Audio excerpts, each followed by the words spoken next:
Damien, bonjour, tu vas bien? Ça va et toi? Écoute, tranquille, tu nous emmènes en Suisse. Encore une fois en Suisse. Alors, qu'est-ce qu'il y a de beau ici? Alors ici on est à Saillon, plus précisément au château de Saillon, on peut Ouais. voir la tour derrière. Ouais, Et là ce qui va nous intéresser, comparé avant qu'on regardait des minéraux sur le terrain, oui, là on va regarder une roche. oui, Une roche qui est très connue, le marbre, oui, connu par tous, connu dans le monde entier. oui. Seulement, peu de gens savent qu'à Saillon, en Suisse, on va trouver du marbre. Le marbre le plus beau et le plus cher du monde. C'est vrai? Ouais, ici même. D'accord, donc l'entrée là où on va aller, c'est un marbre qui historiquement a décoré, a été dans les plus beaux monuments au monde. C'est vrai. C'est vrai, il a été à la Fourvière à Lyon, Oui, à l'Opéra de Paris, oui, la cathédrale de Westminster à Londres, oui, dans des bâtiments de New York, oui, dans plein de bâtiments suisses forcément. oui, Enfin bon, ce gisement, tout petit, oui. a un rayonnement pourtant mondial, Du fait de sa qualité. du fait de sa qualité, de sa beauté. Alors, il y a des montagnes derrière toi là-bas. Ouais, Je fais un gros plan. Ces montagnes là-bas, qu'est-ce qu'elles ont comme particularité pour ce qui nous intéresse aujourd'hui? c'est bien posé comme question. Alors avant qu'il y ait les montagnes là-bas justement, Oui, donc, du côté de Valorcine, oui, c'était un océan, un Ouais. haut fond ici, oui, en fait, où plein de sédiments se sont accumulés, oui. qui se sont transformés avec le temps et qui se sont transportés jusque là. Mais Donc ça, là- on en parlera après Là, pour c'est... mieux expliquer. Regardez là-bas, je fais un gros plan. Et c'est là-bas. Dans le flanc de montagne, vous voyez, c'est l'entrée de la mine, là où nous allons maintenant.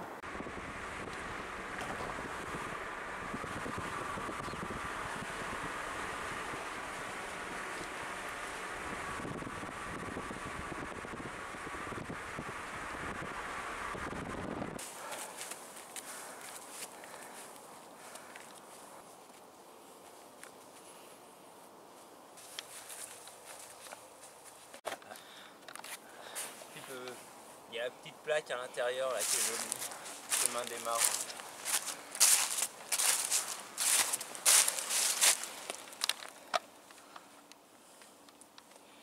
On peut pas lui dire, mais ce qui est marqué, c'est Sentier du Marbre. Voilà, c'est le sentier du marbre. Damien, tout va bien? Ça monte tranquille? Ouais, ça va. Alors on est en train de se rapprocher de la mine. On y est, ouais. Tu disais qu'il y a deux entrées. Normalement, oui, il y en a une qui est là et puis il y en a une un peu plus haute. Celle sur laquelle on a fait le gros plan. La grosse entrée. Elle est La où? grosse entrée, à mon avis, c'est celle-ci. Donc on va y aller, regardez où on est. On dit à nos amis, on est monté combien? 500 mètres à peu Oh près? oui, c'est un chemin très facile, 500 mètres de dénivelé. D'accord. 1 heure de montée à peu près, si on marche tranquille. C'est accessible à tous. Cool. Même moi, c'est Même pour vous toi, dire tu à peux quel le faire. point tout va bien. Bon, ben on y va tranquille. Allez. C'est parti. On y va. Regardez, il y a même les panneaux. Oh oui. À Damien, on se rapproche, là que c'est la zone de carrière. Ah oui, c'est les marbres. Comme c'est des anciennes exploitations, c'est vrai qu'il y a tout un train de touristes et de dangers. Alors tu nous emmènes, c'est là-bas, on va te suivre. On suit le chemin aménagé, donc c'est assez agréable.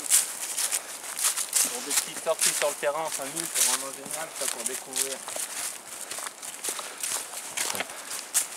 Ouais, c'est carrément beau. Alors c'est marrant, il y a des, c'est quoi? C'est des pins. On a l'impression d'être dans le sud là. Bon, on a même un panneau explicatif, on a de la chance. Regardez, là, c'est super beau. On a de la chance, on a vu souvent où il y a le soleil. Ouais. C'est paisible ici, mesdames, messieurs. Alors, il y a tout le panneau. Je fais un gros plan, mais Damien Va expliquer. va nous expliquer ça en détail. On va continuer vers l'entrée. Allons-y, on y va. Tranquille, regardez le point de vue.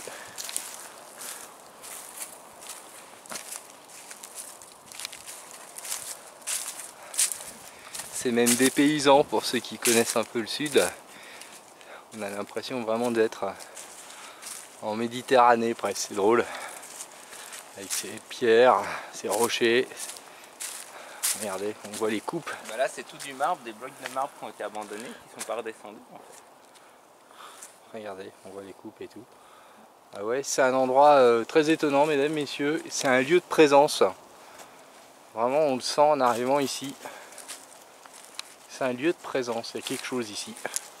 il y a quelque chose. Regardez ces pierres, regardez ce marbre là.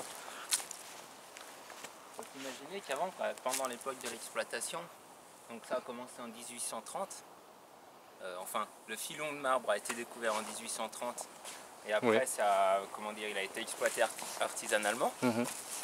Puis ensuite il y a eu un architecte parisien qui a découvert ce marbre comment dire, ce marbre qui se vendait. Ça lui a beaucoup plu, il l'a mis à l'Opéra de Paris et c'est à partir de là que l'exploitation est devenue beaucoup plus grosse. D'accord, le point de départ c'est l'Opéra de Paris. C'est grâce à l'Opéra de Paris, ouais, que ce marbre a été connu. Alors là, et après ça a été carrément une exploitation plus artisanale mais industrielle, Ouais. à petite échelle mais industrielle quand même. Pour l'époque bien sûr. Ouais. Donc là il n'y avait plus aucun arbre, c'était que des blocs de marbre qui étaient extraits. Donc qui ramassaient de la carrière, ils l'amenaient là, pour faire simple, ils le découpaient, ils le descendaient après dans la vallée, Ouais. et ils l'amenaient en France, à Londres, aux États-Unis, n'importe où. Alors on va y aller, on va te suivre on va parce que suivre, l'entrée est juste à gauche. juste là. Allez, on y va. Regardez ça, je trouve ça tellement magique, ouais. Il y a quelque chose, c'est vraiment magique. Il y a une ambiance incroyable. Je refilme, on voit vraiment que ça a été un lieu de vie, un lieu de présence.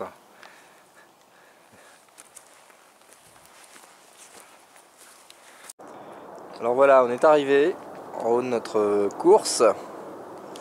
Regardez, je vous montre déjà le point de vue. Ce matin, quand on a commencé la vidéo, quand on est parti de ce château. Vous voyez, le donjon. Et juste à côté, c'est là où on était, avec Damien. Donc on est arrivé en haut. Il y a un panorama bien sûr qui est juste magnifique, hein, vous vous en doutez. Là vous avez les installations et les machines qui permettaient de descendre des blocs de marbre de plusieurs tonnes. Et là on est devant l'entrée de la grotte avec Damien. Alors Damien, ça y est, on est arrivé. On y est. Ça a été sport. Ça a été sport, on n'a pas pris le bon chemin. Hein. Ouais, on est passé par le Pierrier et ça a été vraiment sportif parce que ça dévalait, c'était vraiment des pierres mouvantes, hein, pour faire un petit mot d'humour, mais c'est vrai que c'était quand même quelque chose. Damien, alors voilà, explique-nous un peu, on est venu ici, tu nous en as un petit peu parlé tout à l'heure, de cette mine où partait plus exactement le plus beau marbre au monde. Ouais, c'est ça. Alors dis-nous un peu la particularité, comment il s'est formé et raconte-nous un peu l'histoire de ce marbre. D'accord, alors comment il s'est formé? Un peu comme la roche qu'on a vue la dernière fois au Grand Saint-Bernard. Oui. En fait, c'était une roche sédimentaire à la base. Oui. Des coquillages, des arbres qui sont réduits en sédiments, qui sont agglomérés, oui. qui ont pu donner un calcaire. Oui. Tout ça, ça s'est passé entre Chamonix, qui est juste derrière toi, et Martigny. Là, en fait, c'était un ancien océan où il y avait un haut fond, et tous les sédiments s'aggloméraient là. L'océan est parti, les sédiments ont séché, sont transformés en calcaire et en marne. Et après, la différence entre la vidéo d'avant et maintenant, c'est que dans la vidéo d'avant, la roche sédimentaire était descendue 20 km sous terre, pour remonter après et se transformer. Ici, c'est juste qu'elle a été déplacée, simplement, à l'horizontale. Donc sur un peu moins de 20 km, depuis Valorcine jusqu'ici, lors de la poussée des Alpes, ce calcaire qui s'était formé a été déplacé, a été transformé et s'est retrouvé ici, donc à Saillon. Dans cet endroit-là. De l'autre côté, c'est différent. De l'autre côté de la montagne, c'est différent. C'est vrai. Comme je t'en parlais, en fait, ce calcaire qui a été poussé de l'autre côté de la montagne, il a juste été poussé, il n'a pas été transformé. Donc il s'est réduit, il s'est quand même abîmé, il s'est cassé, réduit en petits morceaux. On a perdu les traces de fossiles et tout ça qu'il pouvait contenir. Mais de ce côté-là, c'est ce côté qui est le plus intéressant. C'est que comme il était bloqué, ce côté-là était bloqué entre les deux couches. Ici, entre mes poings, il y avait une énorme pression, il y avait une énorme chaleur. Et le calcaire, ici, il n'a pas supporté. Il a fondu. Ça l'a totalement transformé. Ça a pu conserver les cristaux de calcite, mais ça l'a transformé en marbre. Au lieu que ça reste un calcaire vulgaire, c'est devenu un marbre. Une roche connue dans le monde entier pour sa beauté une fois polie, une fois travaillée. Alors c'est vrai, hein, ce que tu disais donc par rapport à la beauté. Cette pierre, enfin cette roche a toujours été présente dans l'art, Ouais. On retrouve ça dans l'histoire de l'humanité, on la retrouve bien évidemment avec les Grecs, puis après avec l'Empire romain. Il y a une particularité donc ici, c'est sa blancheur. Quelle est la particularité? Puisque je crois que c'est le plus beau marbre au monde, hein, c'est ce qu'on disait. C'est ce qu'on dit, le plus beau et le plus cher du monde. Le plus cher, pour faire simple, c'est juste parce que le point d'extraction est tellement loin en altitude que pour le ramasser, le ramener en ville, le travailler, ça coûte trop cher. Donc c'est pour ça. Ouais. Mais le plus beau, effectivement, parce qu'il a une blancheur qui est juste incroyable. Ouais. Une fois poli, on va avoir un marbre totalement blanc, sans aucune impureté, Oui. et qui va renvoyer une lumière qui est vraiment incroyable. Parce que la différence entre le marbre et un granit, par exemple, les Oui. deux, les sculpteurs aiment bien le travailler. Oui. Granit, ça va être plutôt pour sa dureté, son contact fort en fait, Oui. comparé au marbre qui va être plus doux, plus tendre à travailler. Oui. Mais le marbre a cette particularité comparé au granit, c'est quand la lumière rentre dans le marbre, Oui. elle va, grâce à la calcite qui est à l'intérieur, elle va ressortir. On va avoir une impression de brillance en fait. Tandis que Ça le vient de granit, là, d'accord. lui, il va absorber toute la lumière et il en renverra que très peu. Et c'est ce qui fait aussi la beauté du marbre. Et de ce marbre, voilà. Alors, on redonne juste pour donner 2-3, un peu sur une échelle à nos amis. L'échelle de dureté, le granit est à 7, je crois. 6-7, 6-7. Le marbre est à 4 et le sommet de l'échelle, c'est le diamant. À 10. Donc voilà, donc en fait, c'est pour vous donner une idée, le marbre est une pierre, une roche qui est particulièrement facile à travailler. Oui, tout à fait. Alors, pour ceux qui voudraient vraiment se faire plaisir, il y a notamment à Florence, donc en Italie, des statues de Michel-Ange qui sont faites avec ce marbre, qui sont juste magnifiques. Et quand on a posé la question à Michel-Ange en disant mais comment il faisait pour faire ces statues, parce que c'est vraiment tellement réaliste, il disait simplement qu'il extrayait la forme qui était présente dans le marbre. On voit l'artiste là, hein, quand ouais, même. Il y a une formule un peu magique, c'est clair, mais c'est juste prodigieux. D'ailleurs, on va aller après, tu vas nous montrer un endroit où effectivement, de manière concrète, on va voir ce marbre. Tout à fait. Et comment il a été mis et exploité et transformé par l'art.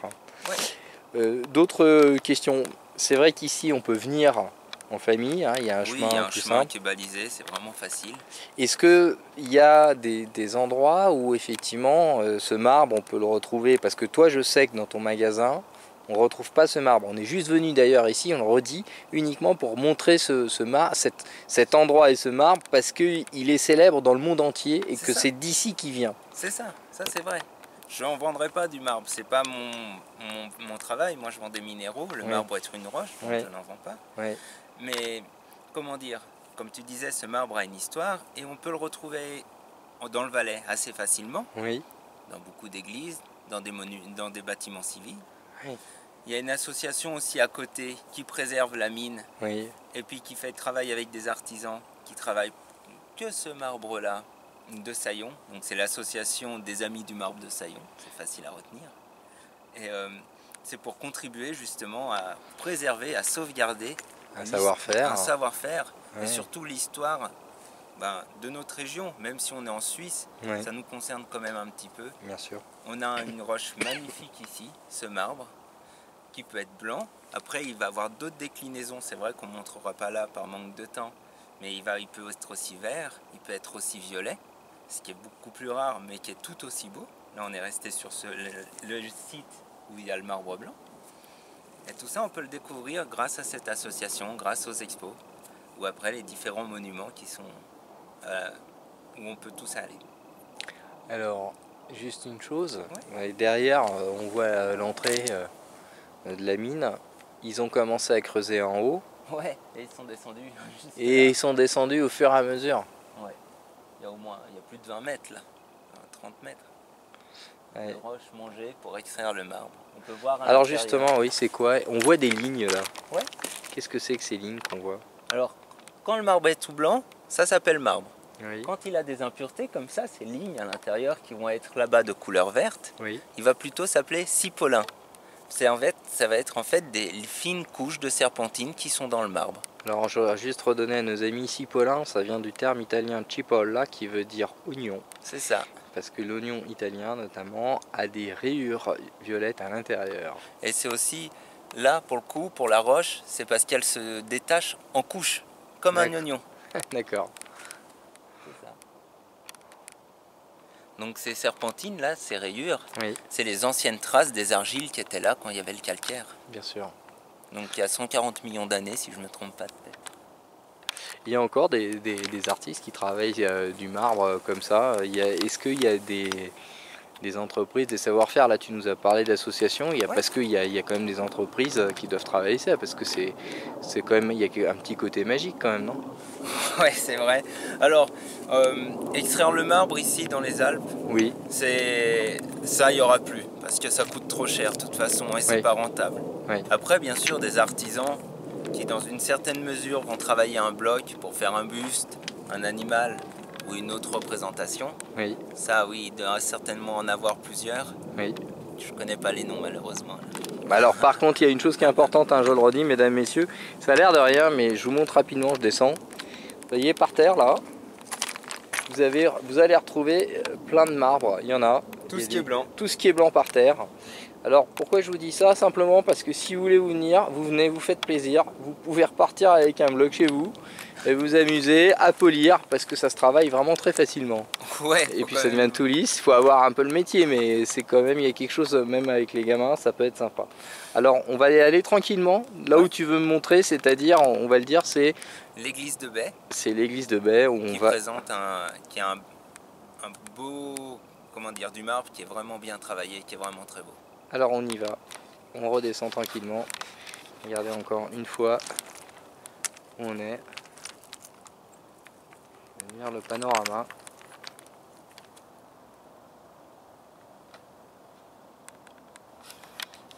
Et on va redescendre. Alors ça y est, on est devant l'église de Baie, regardez. On vous en a parlé tout à l'heure. Damien, la particularité de cette église, c'est donc qu'il y a... C'est donc qu'il y a du marbre de Saillon, c'est ce qui nous intéresse. Mais là, il ne sera pas brut comme dans la mine, il a été travaillé, il a été poli pour en faire des objets de culte. C'est ce qu'on va aller voir maintenant dans l'église. Alors on va y aller. Alors une chose qu'on va bien préciser à nos amis, donc on rentre dans voilà, dans une église catholique, donc c'est un lieu de vénération religieuse, donc on a une lumière qui est relativement faible aussi, donc on va simplement être discret, c'est par respect pour les personnes.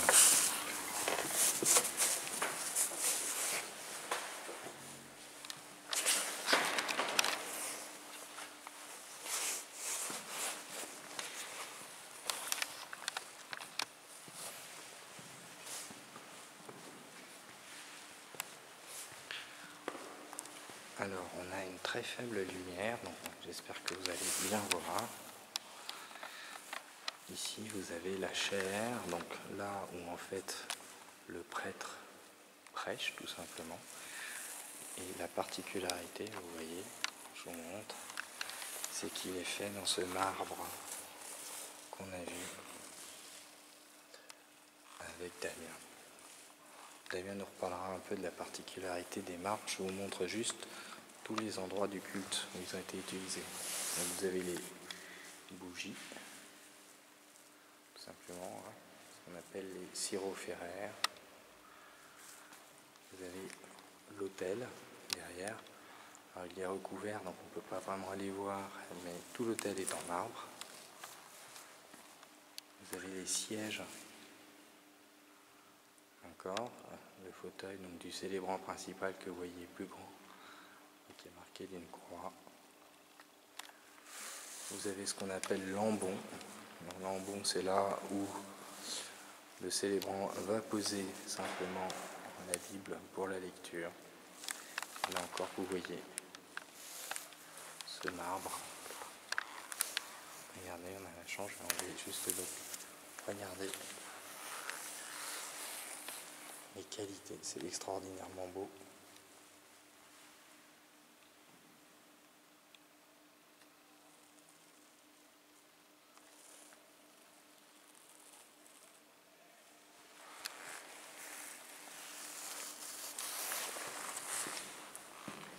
Et puis sur la droite, mais là je resterai à distance, vous avez le tabernacle qui est en marbre complètement blanc. tabernacle où les catholiques conservent ce qu'on appelle les espèces eucharistiques, c'est-à-dire les hosties consacrées.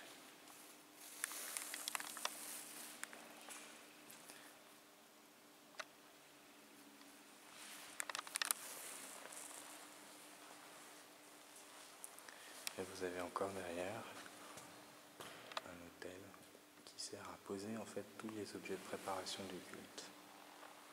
Donc Damien, voilà, on est dans cet endroit. Oui. Est-ce que tu peux nous en dire un petit peu plus? Tu sais certaines choses sur la caractéristique de tout ça? Parce que c'est vrai que c'est très très beau. On n'a pas une grande lumière malheureusement. Non, c'est pas évident. Mais est-ce que tu sais quand est-ce que ça a été fait ou pas? Cet hôtel, il est incroyable. Ouais, il est incroyable. C'est assez récent. Ça a été fait dans ces 10 dernières années. Il est récent en fait? Ouais, oui, il est très très récent celui-là. Ça a été lors d'une rénovation que ça a été fait.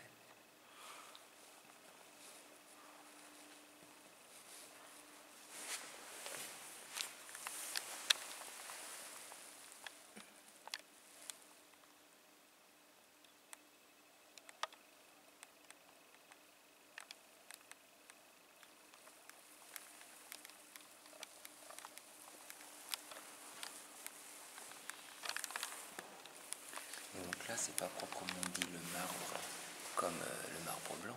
Ouais. C'est plus précisément du cipolin. Ouais, Donc c'est le marbre avec la serpentine dedans qui va donner ces designs, ces graphismes vraiment surprenants, ces contrastes, c'est très beau.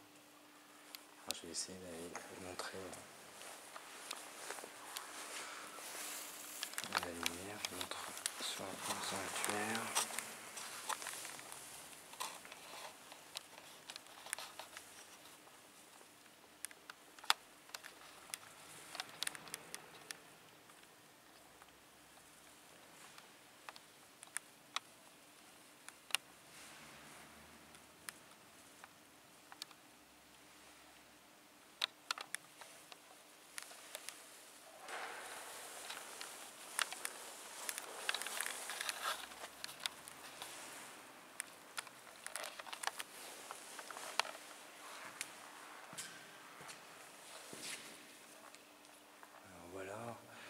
N'hésitez pas à venir voir cette église, soit dit en passant, parce qu'elle est magnifique. Donc vous voyez, tous les objets de culte de cette église sont faits dans ce marbre.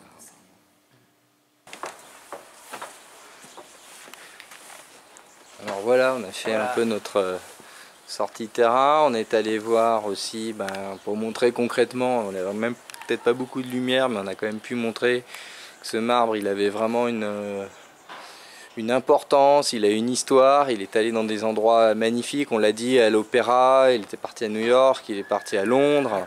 On a un endroit vraiment... c'est étonnant de voir comment cette mine a pu rayonner dans le monde entier et finalement une histoire a pu se diffuser partout, quoi. C'est ça, exactement. C'est vrai que du coup ça fait une vidéo un peu différente de d'habitude. Oui. Mais c'est notre histoire, c'est notre patrimoine et Oui. c'est la beauté géologique de la Terre, tout ce qu'on a pu voir. Bien écoute, merci, parce que c'est vraiment ça. C'est vrai qu'on passe des bons moments, on découvre des belles choses. Et c'est vrai que ça nous permet aussi de nous resituer un petit peu dans l'histoire, dans les lieux, les terrains, et de voir aussi que l'homme fait des belles choses et qu'il est capable d'utiliser vraiment son environnement, de le respecter et de créer des choses derrière qui sont juste magnifiques. Damien, à tout bientôt et merci pour tout. Merci pour tout.